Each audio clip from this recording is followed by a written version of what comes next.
गृहस्थी को संभालना हम होम मेकर के लिए एक बहुत ही डिफ़िकल्ट टास्क होता है, जिसमें बच्चे भी हैं और फैमिली भी है और बाहर आना जाना भी लगा रहता है। तो सच में कुछ ना कुछ है ना, काम हमारा छूट ही जाता है। तो वही आज मैं निपटाने की कोशिश कर रही हूँ। अभी कुछ ग्रॉसरी का सामान आया था, तो उसको रख रही हूँ। और एक छोटे से घर में सारा सामान सेट करना एक बहुत ही बड़ा डिफ़िकल्ट टास्क होता है अभी। और बच्चे छोटे-छोटे हैं, उनका भी देखना होता है, उनका लंच वगैरह पैक करना। मेरे एक छोटे बेटे की तो क्लास घर पर ही होती है और बेटी स्कूल जाती है, तो उसकी अभी क्लास चल रही है, उसको बीच-बीच में देखना होता है। और काम भी सच में बहुत ज़्यादा इसको मैनेज करना मुश्किल हो जाता है। तो ये सामान मंगाया था कुछ, और ये इकट्ठे हैं ना, सॉक्स हैं, ये 12 का सेट है। जब ये मार्केट गए थे ना बाज़ार, तो वहाँ पर खारी बावड़ी, वहाँ से इकट्ठा सामान लेके आए थे, मखाने, दाल, चावल। मैंने सब कुछ है ना इकट्ठा ही मंगा लिया था, इसलिए क्योंकि इसमें है ना इकट्ठे सामान में क्या होता है, थोड़ा सा हमें बचत मिल जाती है, सेविंग हो जाती है हमारी। क्योंकि जब थोड़ा थोड़ा सामान मंगाते हैं तो थोड़ा कॉस्टली पड़ता है, और जब हम इकट्ठा सामान मंगा के रख लेते हैं तो वो थोड़ा सा हमें सस्ता मिल जाता है। और अभी मैंने जो बड़े बड़े डब्बे थे, कुछ को खाली किया है, जिसमें थोड़ा थोड़ा सा सामान रखा हुआ था, उनको छोटे कंटेनर में कर दिया है। और जो बड़े कंटेनर थे मेरे, उनको खाली किया है, सामान के अकॉर्डिंग जितना सामान है कि उसमें परफेक्ट आ जाए। क्योंकि थोड़ा थोड़ा सामान है ना, जब उठा के रख देते हैं तो वो बच ही जाता है।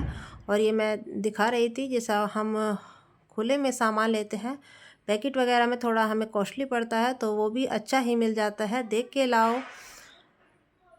और हम होम मेकर के लिए एक एक रुपए की है ना बहुत कीमत होती है। हम एक एक रुपए को कैसे सेविंग करते हैं, ये अपने आप में एक स्मार्टनेस है, एक ऐसा तरीका ढूंढती है। और अब तो सर्दियां हैं, सर्दियों में जैसा हमने इकट्ठा सामान मंगाया है तो वो ख़राब नहीं होता है। गर्मियों में जब बरसात वगैरह में तो सीलन आती है, ख़राब होने का डर रहता है, लेकिन अभी सर्दी में नहीं होगा। और ये दाल मैंने ज़्यादा इसलिए मंगाई थी क्योंकि इसमें अब मकर संक्रांति होगी आएगी, तो उसमें भी देनी होती है। और ये जो ड्राई फ्रूट है ना, इसमें कद्दू के बीज और जो खरबूजे के बीज, बादाम, अखरोट, अलसी, इसमें सब तरह के जो ड्राई फ्रूट हैं वो मिक्स हैं।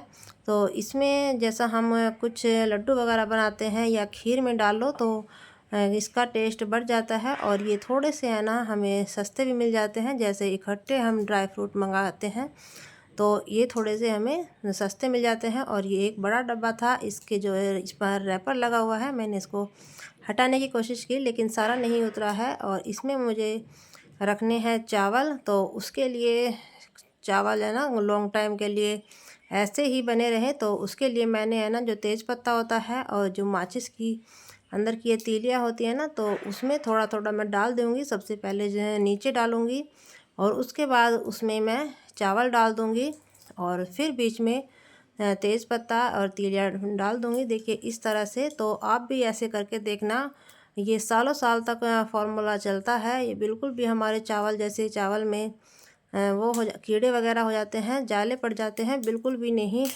होंगे। तो आप भी इसको ज़रूर ट्राई करके देखना। ये छोटे छोटे से टिप्स हैं ना, बहुत यूज़फुल होते हैं हमारे किचन में और हमारे घर के कामों में। इसको आप आज़मा के देखना। और यहाँ पर देखिए बहुत से डब्बे तो मैंने है ना साथ के साथ ही साफ़ किए हैं, जो जिसमें थोड़ा थोड़ा सामान बाकी था उनको निकाल कर वापस से मैंने इनको फिल किया है। और जितना भी सामान था उसको मैं साथ के साथ ही निपटा दूँगी, क्योंकि इतना बड़ा किचन नहीं है कि सामान एक दो दिन तक फैला रहे और उसमें मैं काम कर सकूं।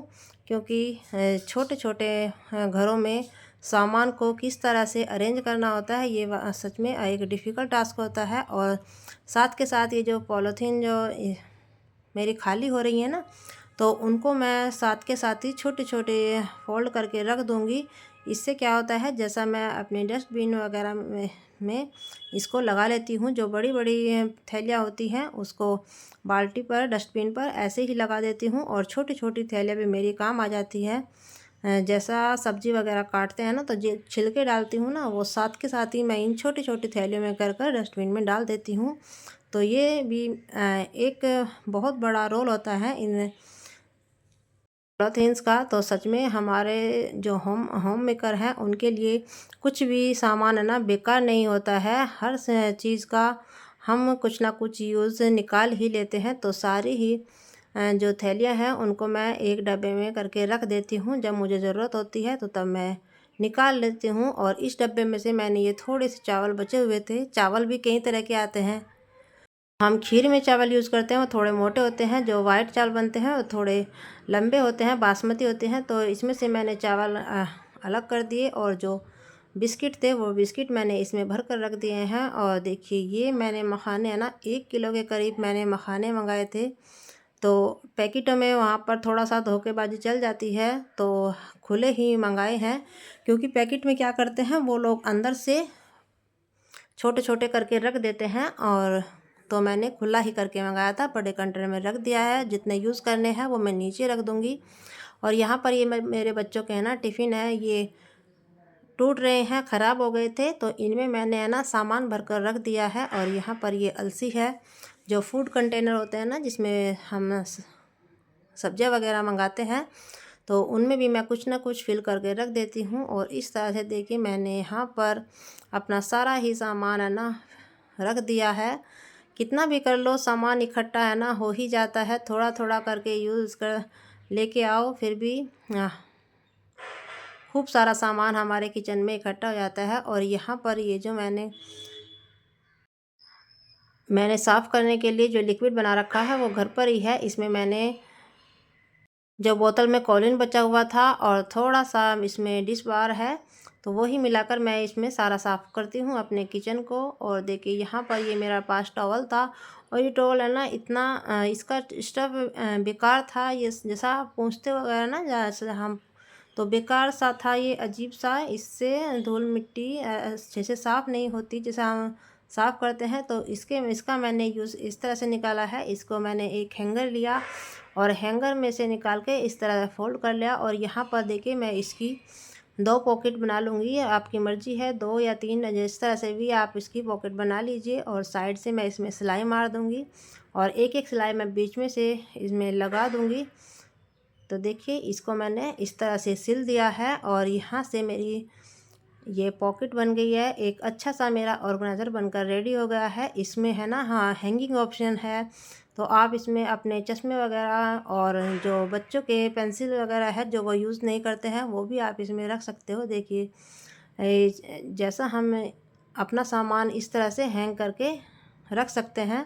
और एक कमाल का ऑर्गेनाइज़र बनकर तैयार हो गया है। इसमें मैंने तो आपको बस दिखाने के लिए इसमें सामान रखा है। आप जो मर्ज़ी हो आप इसमें बच्चों के हैंकी वगैरह भी आप इसमें हैंग करके रख सकते हो। देखिए और इस तरह से ये हैंग हो जाएगा, तो इससे भी एक अच्छी सी स्पेस हमारी क्रिएट हो जाएगी। और ये मैंने है ना इस तरह से अलमारी में हैंग कर दिया है और एडिसिबल हुक लगाए हैं अपनी अलमारी में। और देखिए काफ़ी स्पेस इससे मेरी बच गई है। और बैठे बैठाए एक फ्री की चीज़ में हमारा एक यूज़फुल सा ऑर्गेनाइज़र बनकर रेडी हो गया है। तो अभी मेरे पास एक दुपट्टा भी था। आज मैंने है ना बहुत सारा काम निपटाया है, तो फिर मैंने ये दुपट्टा देखा।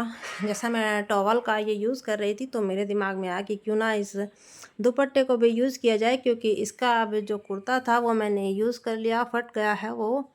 तो ये दुपट्टा रखा हुआ था और इसकी लेंथ है ना काफ़ी ज़्यादा थी। तो इस तरह से मैंने इसको 4 फोल्ड करके देखा तो ये काफ़ी पतला बैठ रहा था। तो मैंने इसको फिर है ना 3 फोल्ड किया है इस तरह से। 3 फोल्ड करके इसको मैंने बिछा दिया देखिए। और इसकी चौड़ाई तो मैंने मार्क नहीं की, देखिए इस तरह से। और अब मैं इसमें लूँगी 2 हैंगर अपने और बीच में से दोनों तरफ से सिलाइयाँ मिलाकर इसको मैं सिल दूँगी। आप चाहे तो सुई से सिल दीजिए और चाहे तो आप इसको मशीन से सिल सकते हो। तो इस तरह से देखिए मैंने इसको बिछा कर देखा, पहले इसको सेट कर लिया है। काफ़ी इसकी लंबाई ज़्यादा हो रही थी। काटा इसने नहीं क्या, क्योंकि अगर बीच में मुझे यूज़ करना होगा तो मैं इसको अच्छे से यूज़ कर सकती हूँ। देखिए यहाँ से हमने इसको सिल देंगे। इस तरह से दोनों के इसके जॉइंट मिला दिए हैं और काफ़ी अच्छी कंडीशन थी इस मेरे दुपट्टे की। दुपट्टा काफ़ी अच्छा था। यहाँ पर लिए हैं देखिए मैंने 2 हैंगर, और पहले मैंने इन हैंगरों को है ना दोनों को इसमें बीच में डाल दिया, उसके बाद मैंने सिलाई की है। दोनों हैंगर इसमें बीच में डालने के बाद सिलाई कर लेंगे इस तरह से, और सुई से कर लेंगे, क्योंकि ये तो फिर हम इसको सिलाई को अंदर कर लेंगे तो ये हमारा दिखेगा नहीं। तो तब तक हम सिलाई करते हैं। तो अगर आपको वीडियो हमारी अच्छी लग रही है तो प्लीज़ वीडियो को लाइक कर देना, और चैनल पर न्यू है तो और चैनल को सब्सक्राइब कर देना, ये बिल्कुल फ्री है। तो यहाँ पर मैंने हैंगर डालने के बाद सिल दिया है देखिए इस तरह से। और यहाँ पर जो सूट का कपड़ा लगा हुआ था थोड़ा सा मोटा दिखाई दे रहा है, इसको मैं ढकने के लिए इसको पलट दूँगी इस तरह से। देखिए इस तरह से हम इसको पलट देंगे ताकि हमारी ये सिलाई है ना ये छिप जाए, और सफाई के साथ इसको इस तरह से मैंने पलट दिया है। देखिए सिलाई हमारी बिल्कुल अंदर चली गई है, बिल्कुल भी विजिबल नहीं हो रही है। और दोनों तरफ से इस तरह से हमने ये हैंगर एक दोनों साइड कर लिए हैं, और ये हमारा एक हैंगिंग ऑर्गेनाइज़र बन गया है। और यहाँ पर जो इसका मैंने मिडल पार्ट लिया है दोनों तरफ फैला के, बीच का ये मेरे अपने बेटे की जो पुरानी नोटबुक थी, पेज इसमें है ना थोड़े ही हैं, उसने फाड़ वाड़ के सारा बेकार कर रखी है। तो मैंने इसको रख कर यहाँ पे साइड से सिल लिया है ताकि इसका है ना एक बेस बनकर तैयार हो जाए। और ये मैंने सुई से ही सिल दिया है दोनों तरफ से। देखिए एक तरफ से उधर से सिला था और एक साइड से मैंने इस तरफ से सिल दिया है। और अब मैं इसको है ना इसके अंदर इस तरह से, इसके 3-4 पार्ट हैं तो इसमें अंदर डाल दूंगी, और इसका एक अच्छा सा बेस क्रिएट हो जाएगा। देखिए अगर हम इसको हैंग करेंगे और सामान रखेंगे तो आसानी से इसमें सामान रखा जाएगा। तो इस तरह से एक मैंने ये अपना हैंगिंग ऑर्गेनाइज़र बनाया है, और मार्केट में ही अमेज़ोन वगैरह पर भी मिलता है। तो इस तरह से यहाँ पर देखिए बच्चों की है ना जो ड्रेस वगैरह थी, यूनिफॉर्म थी, वो इधर दोनों की मैंने एक जगह रख दी है ताकि उन्हें ढूंढने में बिल्कुल भी परेशानी ना हो। तो ये मैंने एक अपना यूज़फुल सा ऑर्गेनाइज़र बना दिया है। कैसा लगा कमेंट करके ज़रूर बताना। और एक बिल्कुल पुराने कबाड़ से मैंने ये यूज़फुल सी चीज़ बनाकर तैयार की है, और मार्केट से लाओ तो काफ़ी कॉस्टली पड़ता है। तो आपसे फिर मिलेंगे।